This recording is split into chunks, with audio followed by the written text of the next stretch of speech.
Hey YouTube, Novarstar here again, and I'm back with another Weiss deck profile. It's an updated deck profile on my Nisekoi deck, if you couldn't tell by the sleeves. I'm now playing yellow-red instead of yellow-red-blue. I decided to cut blue, and the deck works a lot more effectively. It changed quite a bit. I've had a lot of fun playing this deck. I still have a lot of fun playing this deck. And I don't see me making any more changes to this now unless Nisekoi get a new set. So I'm going to get straight into it for the zeros. I'm playing 4 of these 00 Chigote in Yukata. She's a 00 2500 power, level 0. But her ability is, if the number of other characters you have is 1 or less, this character gets 1000 power and the following ability. Auto Encore. Discard a character from your hand and Encore this you card. So it has hand Encore and it becomes a 3/5 if there's only one other character on the field. Next, I'm playing 3 of these Surprise Inside Chigotes. They're 00 1500s. She has 2 effects. Her first effect is, when she becomes reversed, she reverses the level 0 that did it. So she's a suicider. Her other effect is, at the beginning of your opponent's mid-attack phase, you may move her to the middle position of the center stage, if it's open. So she runs. Next, I'm only playing 1 of these promo mini markers, 001K.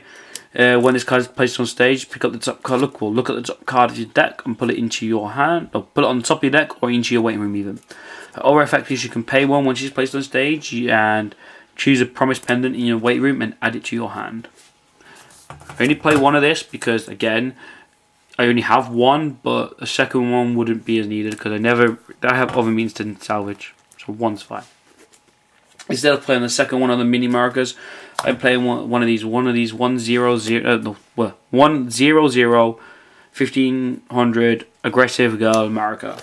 Now then, she has this effect. When on play, pick up the top card of your deck, or look at the top card of your deck even, and put it on the top of your deck or into the waiting room. Her other effect is you can put a climax from your hand into the waiting room when she's placed on stage. If you do, you can choose a key character in your waiting room and add it to your hand. So essentially, she's discard a climax and salvage any key character to replace it. So she helps fix your hand, and she helps put a pesky climax in your hand before refresh. Next, I'm playing 2 of these 00 swimsuit markers. She's 2K. When this card attacks, you can choose one of your other key characters and give it a K until the end of the turn, but you don't really use that ability. Her other ability is pay 1, rest 2 characters. Meal 4, for each climax you hit, you can search your deck for up to 1 key character and add it to your hand. Next, for the assist, probably one of the best, like one of my favourite assists in the game because it's so funny. For this deck, it works extremely well. And that's 3 of these 00, the kind, 3 of these 00 1500, 2 of a kind Raku. Now, all your key characters get 500 power, which is the entire deck. His other ability is, put a card from your hand into your waiting room. When this card is placed on the stage, you may pay the cost. If you do, choose a promise pendant in your waiting room and add it to your hand. So he will help get your promise pendants, which are key to the deck, to your hand. Which is why if you mill them and stuff, you discard them basically at the start of the game if they're in your hand. Then this guy gets them back.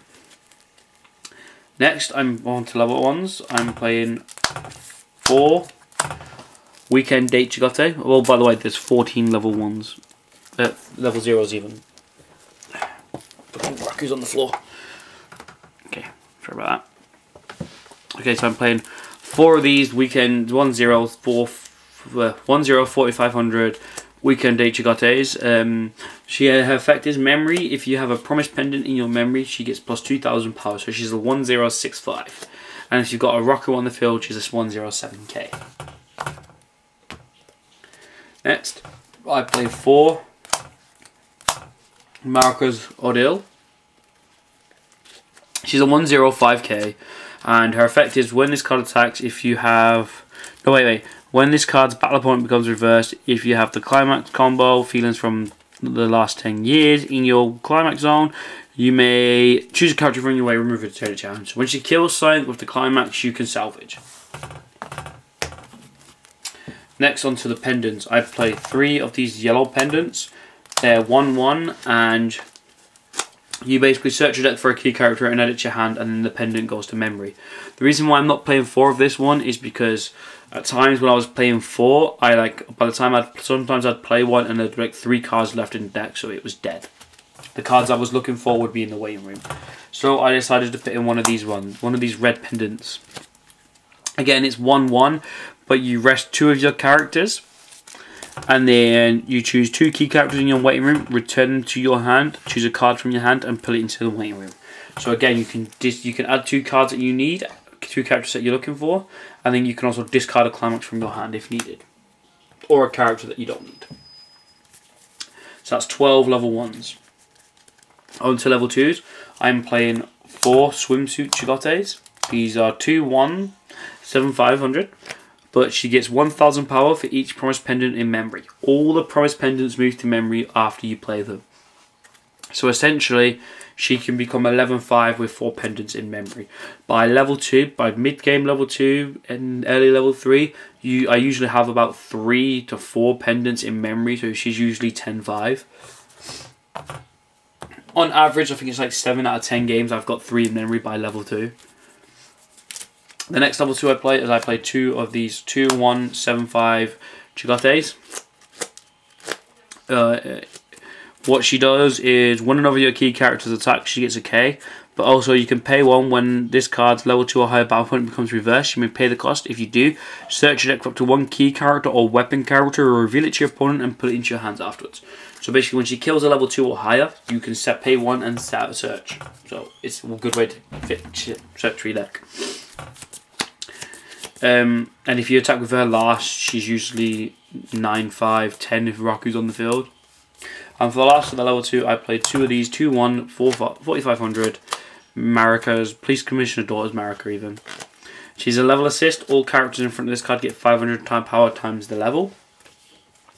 But she also has another effect is, put the top card of your deck into your clock when this card is placed on the stage from your hand. You may pay the cost. If you do, choose a key character in your waiting room and return it to your hand. Again, this is salvage.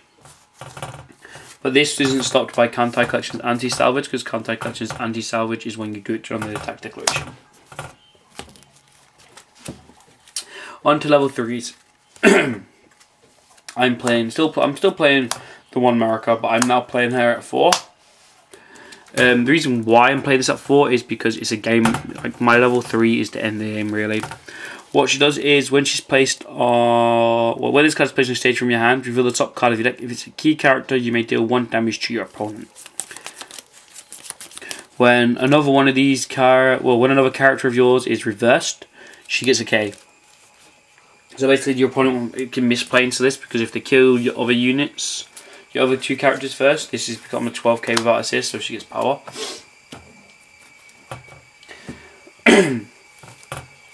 Then the other level 3 that I play is a new one. I play 4 of the 1 Chigotes now, because why not? I go for the whole burn thing. I ideally want to open level 1 game with this, level 3 game even with this. Sorry guys. When she's placed on stage from your hand or by change, you can draw up to 2 cards, choose a card in your hand and put it into the waiting room. When she attacks with the climax card Diary is in play, to the end of the turn she gets 3000 power on the following ability. When damage is cancelled from this attack, you can deal 1 damage to your opponent. So basically, if they cancel this attack, they take a damage again. And then for the climaxes, I'm playing 4 of the gates that combos with the level 1.